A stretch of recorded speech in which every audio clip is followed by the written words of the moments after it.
Hello student, कल मैंने आपको दक्षिण भारत में भक्ति आंदोलन के विषय में या जो मेरी फर्स्ट वीडियो है उसके विषय में आपको बताया था। अब उत्तरी भारत में भक्ति आंदोलन की शुरुआत ये माना जाता है कि रामानंद भक्ति को उत्तरी भारत में लेके आए, और जिस वक्त उत्तरी भारत में भक्ति आंदोलन की शुरुआत हुई उस समय का भारत कुछ ऐसा था। मतलब कि इन क्षेत्रों पर दिल्ली सल्तनत की स्थापना हो चुकी थी और 12वीं 13वीं शताब्दी में एक हिंदू और मुस्लिमों के बीच एक जो समन्वयकारी संस्कृति थी, अभी नए आए थे तो इसलिए हिंदुओं के साथ समन्वय नहीं अपना सके थे भारतीय लोग। इसलिए कुछ लोगों का या पुराने इतिहासकारों का ये मानना था कि भक्ति का कारण था विदेशी आक्रमणकारियों से छुटकारा, तो भारतीय पा नहीं सकते थे, पर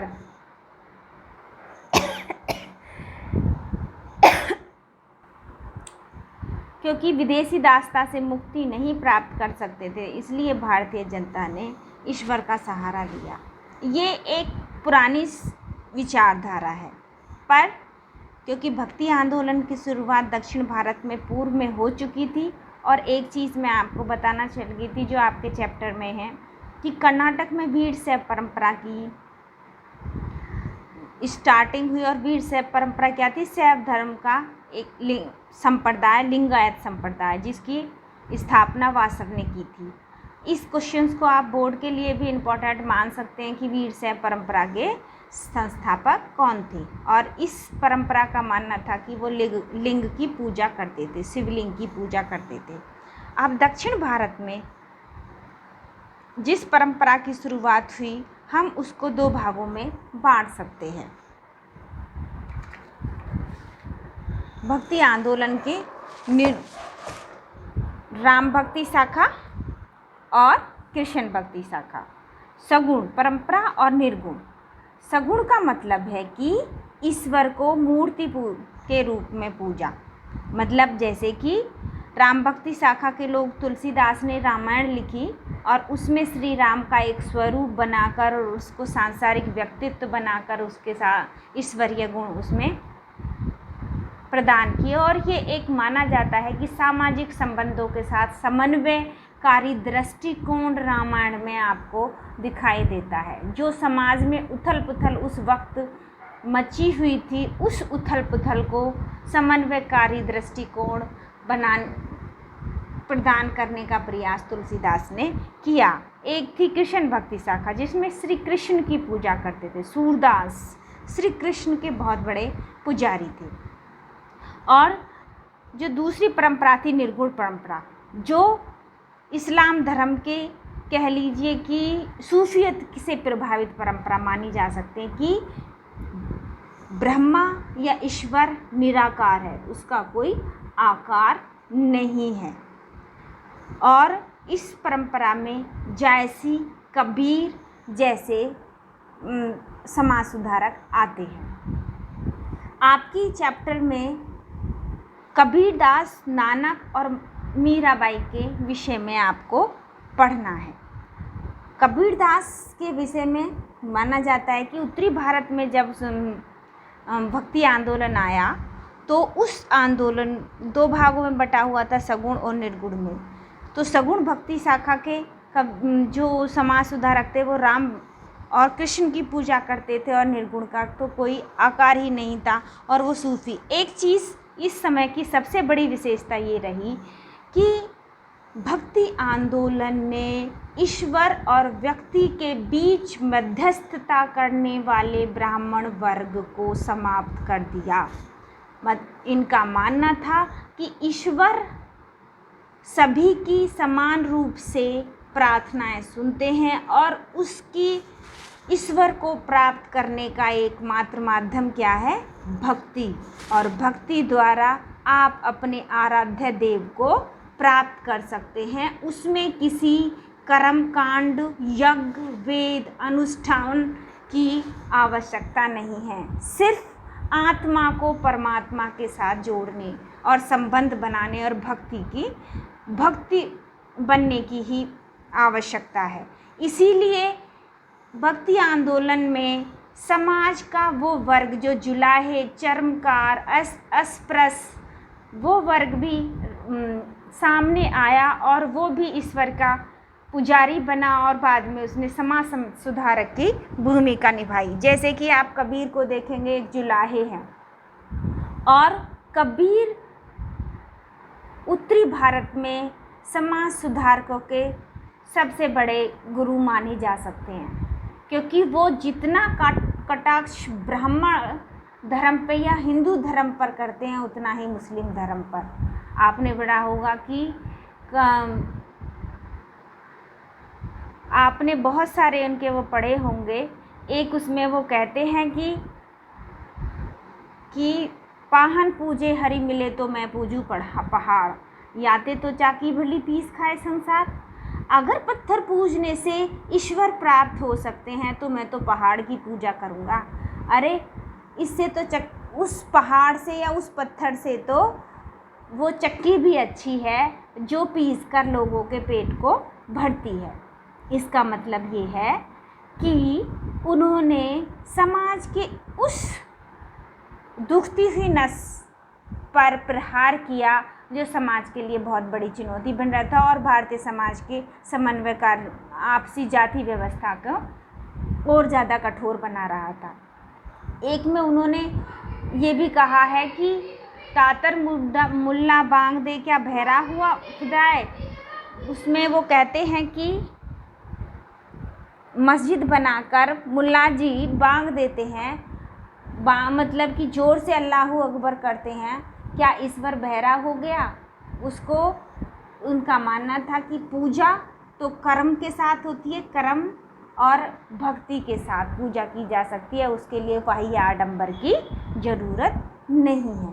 इसीलिए माना जाता है कि कबीर 13वीं-14वीं शताब्दी के सबसे बड़े भारतीय समाज सुधारकों में आते हैं। एक चीज़ और है, अवतारवाद को तो इस वक्त मिलता ही है। आपको क्वेश्चन आ सकता है कि कबीर के विषय में बताइए। एक तो वो निर्गुण परंपरा के हैं, उन्होंने बीजक लिखी, बीजक 2 मार्क्स में आ सकती है आपके लिए। कबीरदास की रचना है बीजक, जिसमें उन्होंने अपने छंद लिखे हैं।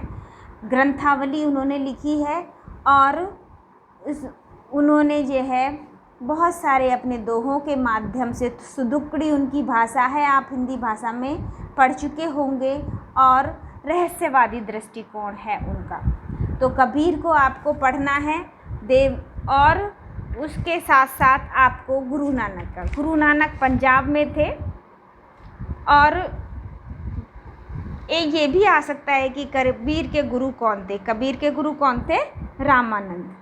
अब इसी वक्त में 15वीं-16वीं शताब्दी में गुरु नानक एक नए धर्म के रूप में सामने, जबकि उद्देश्य नहीं था गुरु नानक जी का नए धर्म की स्थापना करना, पर उनके अनुयायियों ने बाद में चलकर सिख धर्म की स्थापना की। गुरु नानक का जन्म पंजाब में हुआ था और वो आप देखेंगे कि वो व्यापारी हैं। इसका मतलब समाज का हर वर्ग, पहले सिर्फ जहाँ उपासना के अधिकार ब्राह्मणों को प्राप्त था, इस वक्त सभी लोगों को प्राप्त हो। इन ईश्वर के साथ संबंध बनाने के लिए सभी लोगों ने अपना प्रयास किया। और जितनी भी एक चीज़ और विशेषता है इस भक्ति आंदोलन की, जितने भी समाज सुधारक हुए, जितने भी धर्म गुरु हुए, उन्होंने क्षेत्रीय भाषाओं में धर्म का प्रचार किया, अपनी विचारधाराओं को समाज के सामने रखा, जाति प्रथा के बंधनों को तोड़ा और एक मुस्लिम और हिंदू के धर्मों के बीच में एक समन्वयकारी स्वरूप प्रदान करने की भूमिका निभाई। और मूर्ति पूजा और का भी विरोध निर्गुण भक्ति शाखा के धर्म गुरुओं ने किया। गुरु नानक की जो रचना है वो शब्द है और बाद में उसे आदि ग्रंथ के रूप में रचा गया। गुरु अर्जुन देव ने इसको रचना की। इसमें आप ये क्वेश्चन कभी कभी आ सकता है 2 मार्क्स में कि आदि ग्रंथ में किन हिंदू धर्म गुरुओं का है। आप देखेंगे रविदास है जो चरमकार है, कबीर है, वो जुलाहे हैं और फरीद हैं, ये संप्रदाय के हैं, चिश्ती सूफी संप्रदाय के। तो सिख धर्म क्या है? सभी धर्मों का योग, मतलब कि चाहे वो सूफी धर्म के बाबा फरीद की कही गई बातें हैं या चरमकार रविदास की या जुलाहे कबीर की, उन सभी को मिलाकर गुरुबानी बनी और एक समन्वयकारी दृष्टिकोण स्थापित किया गया और बाद में ये सिख धर्म के रूप में आया। अब आपके चैप्टर में सगुण भक्ति शाखा के धर्म गुरुओं में सिर्फ मीराबाई को आपको दिया गया है। मीराबाई आप देखेंगे राजस्थान और गुजरात के क्षेत्र में इस वक्त राजपूताना का क्षेत्र है, इस दिल्ली पर कब्जा है दिल्ली सल्तनत का, और इस वाले क्षेत्र में देखो चित्तौड़, मालवा, मारवाड़, इस क्षेत्र में जो है राजपूतों का शासन है। मीराबाई इस मारवाड़ की राजकुमारी थी और मेड़ता के शासक के साथ उनकी शादी हुई थी, पर वो कृष्ण की सबसे भक्त थी और उन्होंने अपने पारिवारिक जीवन को भी त्याग दिया था। और ये माना जाता है कि मीराबाई को विष पिलाने का प्रयास किया गया था, पर वो किसी तरीके से बच गई। तो मीराबाई की जो कविताएं हैं, मैं तो प्रेम दीवानी, मेरा दर्द न जाने कोई, बहुत सारे प्रेम की। एक चीज़ और है भक्ति परंपरा में प्रेम। यहाँ ईश्वर के साथ जो संबंध है वो संबंध प्रेम पूर्वक है, प्रेम है, सीधा संबंध प्रेम के साथ। मीराबाई कृष्ण की बहुत बड़ी पुजारन है और वो कृष्ण को पति के रूप में प्यार करती हैं। यहाँ आराध्य और भक्त के बीच कोई सांसारिक संबंध है, पर मध्यस्थता किसी ने नहीं की है, इसमें किसी दूसरे का कोई भी स्थान नहीं है। तो भक्ति का माध्यम क्या है? प्रेम। भक्ति आंदोलन की सबसे बड़ी विशेषता ये है कि प्रेम के द्वारा ईश्वर को भक्ति के माध्यम से प्राप्त किया जा सकता है और किसी भी वर्ग और जाति का व्यक्ति ईश्वर को सीधे प्राप्त कर सकता है। उसके लिए बाह्य आडंबर की ज़रूरत नहीं है, कर्मकांड की ज़रूरत नहीं है, यज्ञों की ज़रूरत नहीं है, मूर्ति पूजा की ज़रूरत नहीं है, वैदिक धर्मों का या वैदिक ग्रंथों के अध्ययन करने की ज़रूरत नहीं है। स्त्री और पुरुष के बीच कोई भी भेद नहीं है और जातीय व्यवस्था तो बिल्कुल इस समय में है ही नहीं। इस चीज़ से क्या होता है कि जो संबंध इस वक्त आप देखेंगे कि उत्तरी भारत में मुस्लिम परंपरा पनप रही थी, तो इस भारतीय विचारधारा ने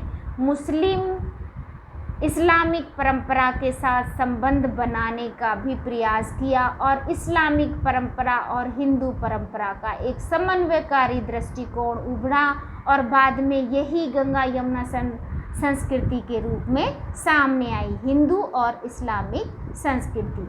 और आप देखेंगे कि इस वक्त बहुत सारे ऐसे नेक्स्ट इस वीडियो में मैं आपको बताऊंगी कि सूफी परंपरा की उत्तरी भारत में एक नवीन धर्म पनप रहा था, जो इस्लाम का भी परिवर्तित रूप था, जो प्योर इस्लाम था उस इस्लाम का भी परिवर्तित रूप था। और वो ये नहीं कहा जा सकता कि इस्लाम ने हिंदू धर्म से प्रेम भक्ति के समन्वयकारी दृष्टिकोण को प्राप्त किया या हिंदुओं ने सूफी मत के प्रेम और भक्ति परंपरा को अपनाया। दोनों के बीच इतना गहरा संबंध है कि आप जब देखेंगे जायसी की रचना को, जो सूफी परंपरा से प्रभावित है, तो आपको वो ऐसी ही लगेंगी। अमीर खुसरो की कविताओं को देखेंगे तो वो ऐसी ही लगेंगी जैसे कि भारतीय दृष्टिकोण या भारतीय परिप्रेक्ष्य में लिखी गई हो। इसका मतलब ये है कि भक्ति आंदोलन ने इस्लाम और हिंदुओं के बीच एक समन्वयकारी धर्म की स्थापना की, जो सभी के लिए समान रूप से था। इस विषय में आपको तीनों उसका करना है और छोटे छोटे 2-2 मार्क्स में आपको ये लिखना है। मीराबाई, कबीरदास और गुरु नानक। और भक्ति परंपरा की जो विशेषताएं मैंने आपको बताई हैं कि किन किन उनको उसने नकारा और किस किस बात पर जोर दिया, धर्म की किस चीज़ पर जोर दिया, ये भी आप लोग क्वेश्चंस में लिख सकते हैं।